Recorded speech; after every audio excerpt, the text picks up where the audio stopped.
نحمده ونصلي على رسوله الكريم أما بعد فأعوذ بالله من الشيطان الرجيم بسم الله الرحمن الرحيم وقلنا يا آدم اسكن أنت وزوجك الجنة وكلا منها رغدا حيث شئتما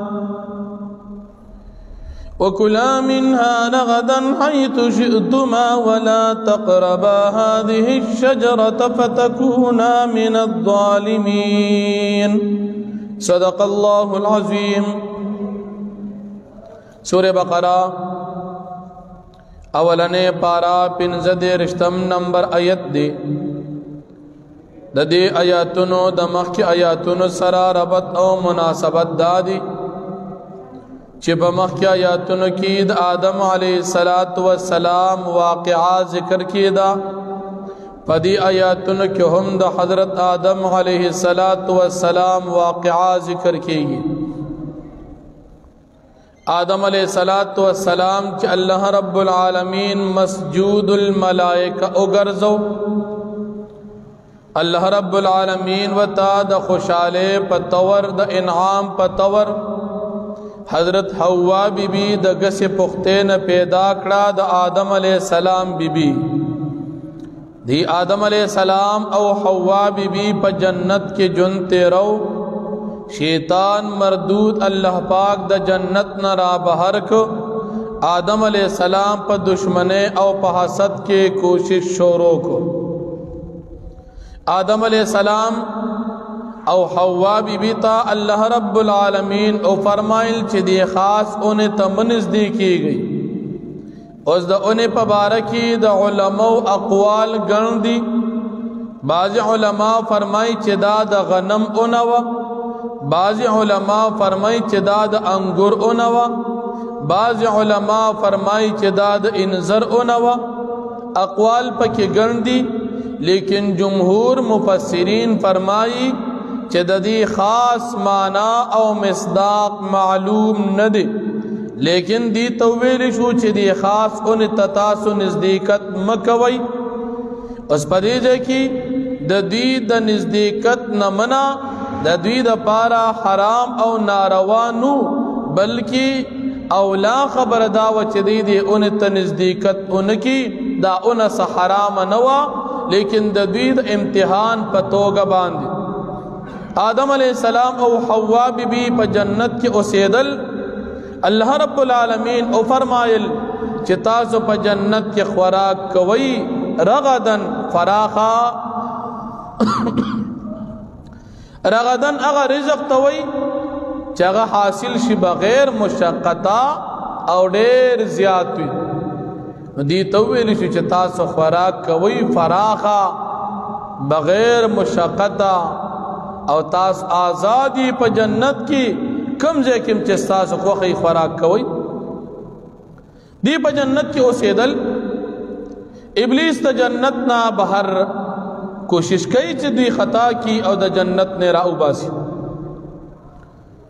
یورز دی ابلیس بیا موقع مندلا او دی حوا بی بی او آدم علیہ السلام تے قسمون او خوڑل چیز تاسو خیر خوایم کچری تاسو دا اون اخوڑا نو تاسو با دی جنت کی ہمیشہ دا پارا پاتش وقاسمہما انی لکما لمن الناصحین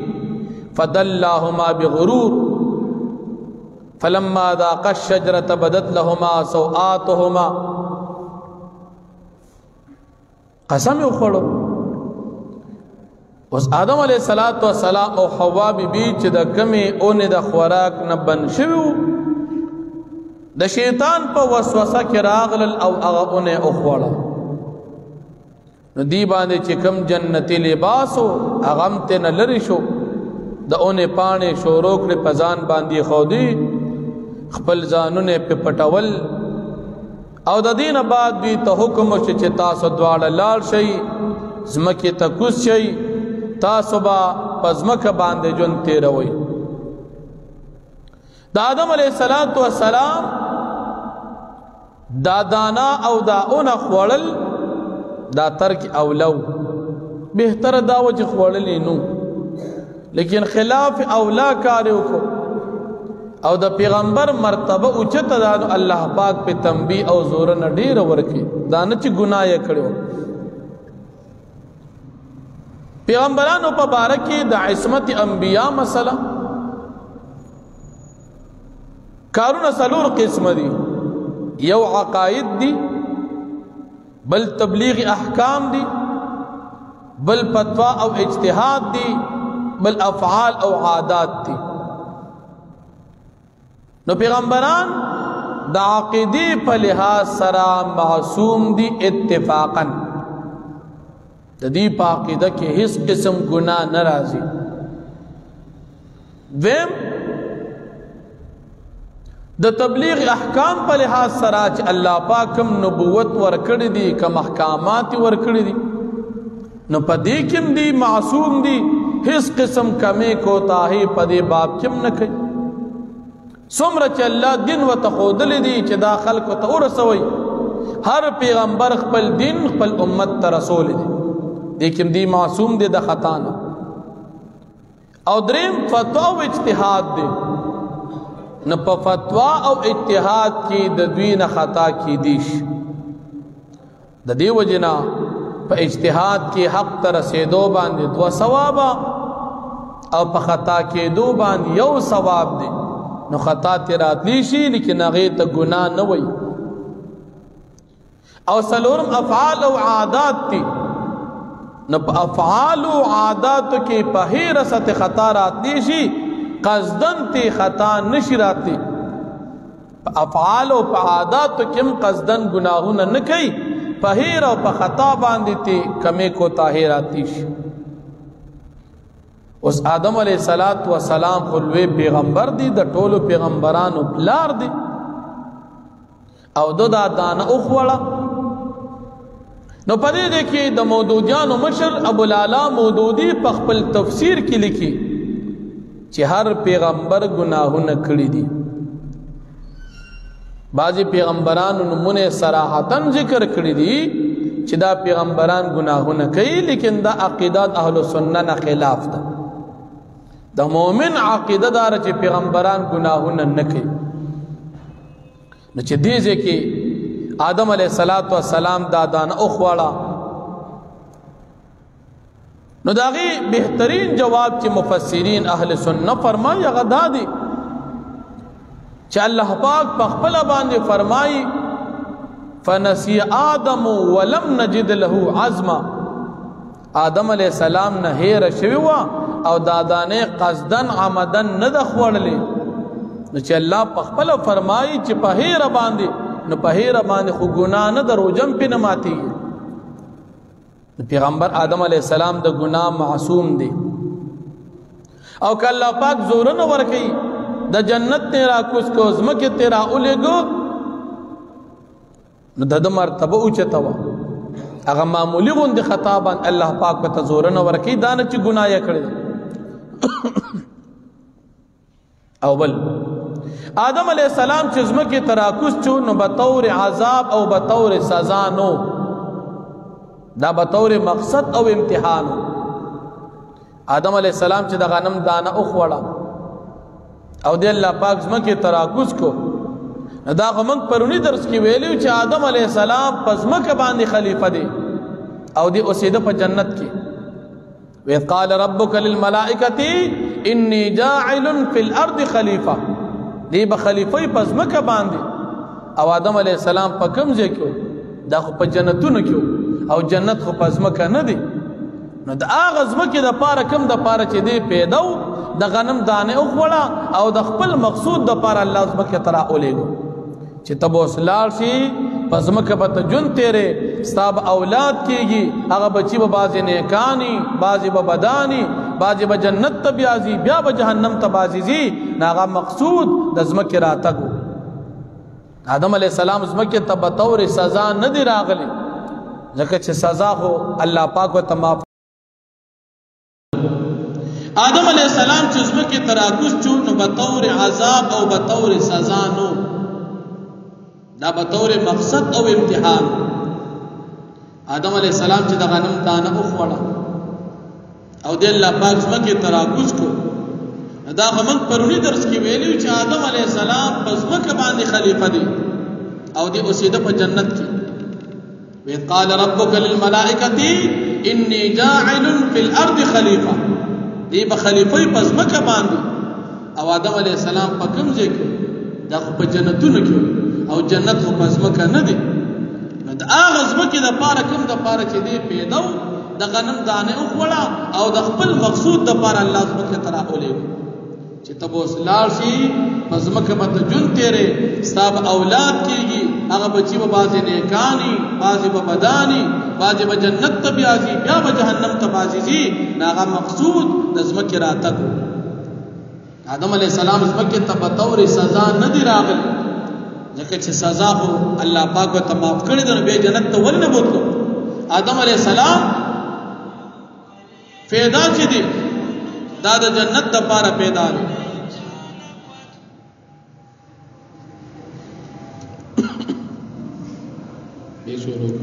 کم عقل خلق دی ګرځلو پر خانه چلته.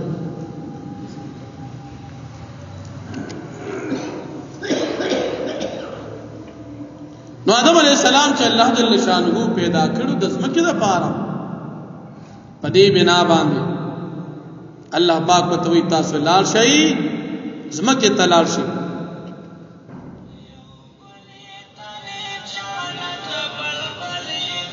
آدم علیہ السلام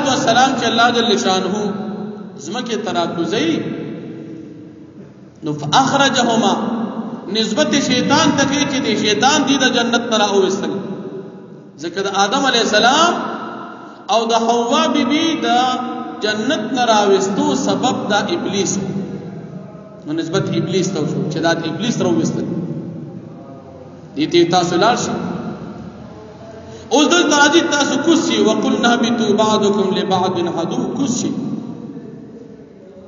صيغه د جمع راځي ټول کوشي. حالانکه آدم علیہ السلام او حوا بیبي په جنت کې نو یادار چې ابلیس برو تر دغه وخت پورې لا په اسمانونو کې نو مشترکه خطاب وشو چې تاسو کوشي ځمکې ته لاړ شئ، آدم علیہ السلام تاسو هم لاړ شئ، حوا بیبي تاسو هم لاړ شئ، او د دې سره سره دا ابلیس شیطان تم چې تم لاندې لاړ شي. نو صيغه د جمع رااله. او یا آدم علیہ السلام تم لاړ شه، حوا بیبي دې لاړ شي، او تاسو چې کوم بچی کېږي تاسو ټول په ځمکه باندې ځمکې ته لاړ شئ. آدم علیہ السلام د دې ځای نه راغی، جنت نه راغی ځمکې ته. په جنت کې آدم علیہ السلام څومره وخت تیر کړو؟ د مازیګر او د ماښام ترمنځ چې څومره وخت دی دومره وخت آدم علیہ السلام په جنت کې تیر کړو.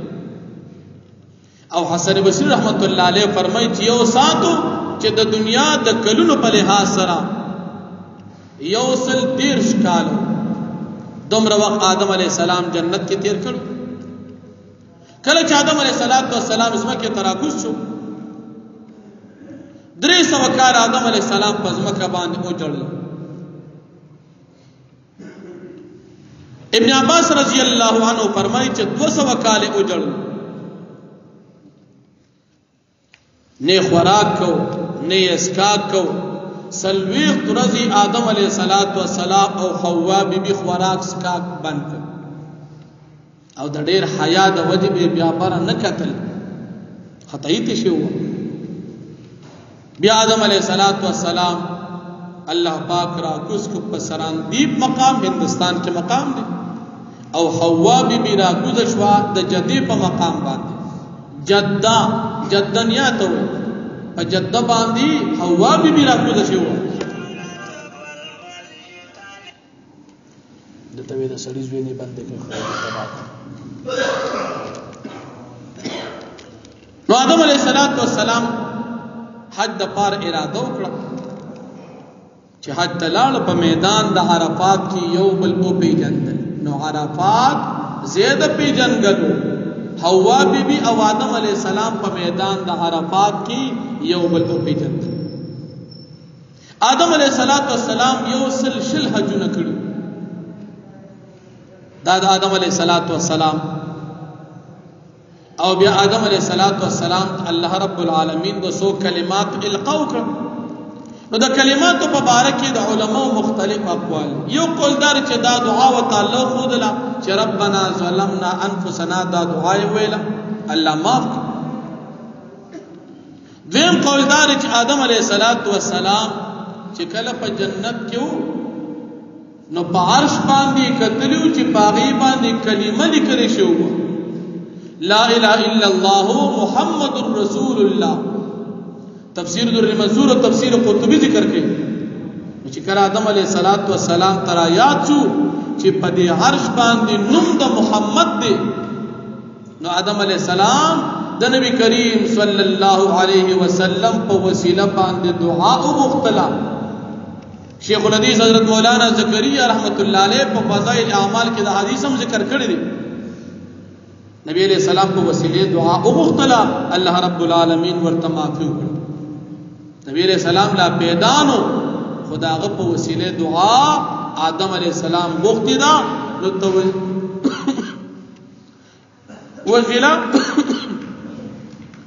وسیله د پیغمبر یا د نیک انسان په ذات سره یا په عمل سره شرعاً دا صحیح دي. ورسته به ان شاء الله تفصیل بیا راشي. بیا الله جل شانو دی تو فرمایي چې تاسو کوسي بیا چې هدایت تاسو تراشي کم امتیانو کم بچو چې ستا هدایت قبول کو پاغه باندې به اس قسم یې رو خفغان نوي او کم کسان چې هدایت قبول نکو هغه د پاره به جهنم وي. نو الله جل شانو فرمایي وقلنا یا آدم اسکن او من قوید بیتا یا آدم علیہ السلام اسکن اسیگا انت تو وزوجک الجنتا او ببستا پا جنت کی وکلا منها رغدن آتا سخرید دی جنت نفراخا حیث شئتما پکمزے کی جستا سخوخوی ولا تقربا هذه الشجرتا او تاسو دوار منزدیکی گئی دی اونتا فتکونا من الظالمین ورنتاسو بشید خطا کارونا فازلهما الشیطان عنها پس خطا کر دی دوار شیطان عنها دا دی جنتنا فاخرجوما پس وی وستل دا دوارا دی ابلیس وستل مما دا غزینا کانا فیه چی دی اپاغے کی وقلنا من قوی احبتو تاسو کسی بعضکم بعض استاسو لباز دا باز دا پارا عدو دشمنان بوی ولکم فی الارض مستقر استاس دا پارا بوی پزمک کی مستقر زید قراری ومتاع الہین او اسباب دا فیدی تر یونیٹی مقرر پوری فتلقى آدم من ربی پس حاصل اکر آدم علیہ السلام دخپل رب دا طرفنا کلمات سو کلمی فتاب علیہ پس اللہ رحمت نازل کپا آدم علیہ السلام باندی انہو هو التواب الرحیم زکچ اللہ پاک تو بقبل ان کی رحم کو ان کی ذات دی قلنا بیتو من اویدویت چتاس کسی من هذا دی جنتنا جمیعا طول فإما یأتینکم منی پس کچر راشی تاس تزماد طرف نہودن ہدایت فمن تبع هدایا پس چاچ تابداریوں کا زماد ہدایت فلا خوف علیہم پس حسی ربنی پدی باندی ولا هم يحزنون نبدی غم جنشی والذین کفروا وکذبوا بآیاتنا واکسان چی کافران دے کفر کو او تکذیب کو زمون دا آیاتنو اولئک اصحاب النار دا کسان خاوندان اور دی هم فیها خالدون دی پر اور کے ہمیشہ دا پاروی واخر دعوان الحمدللہ رب العالمین.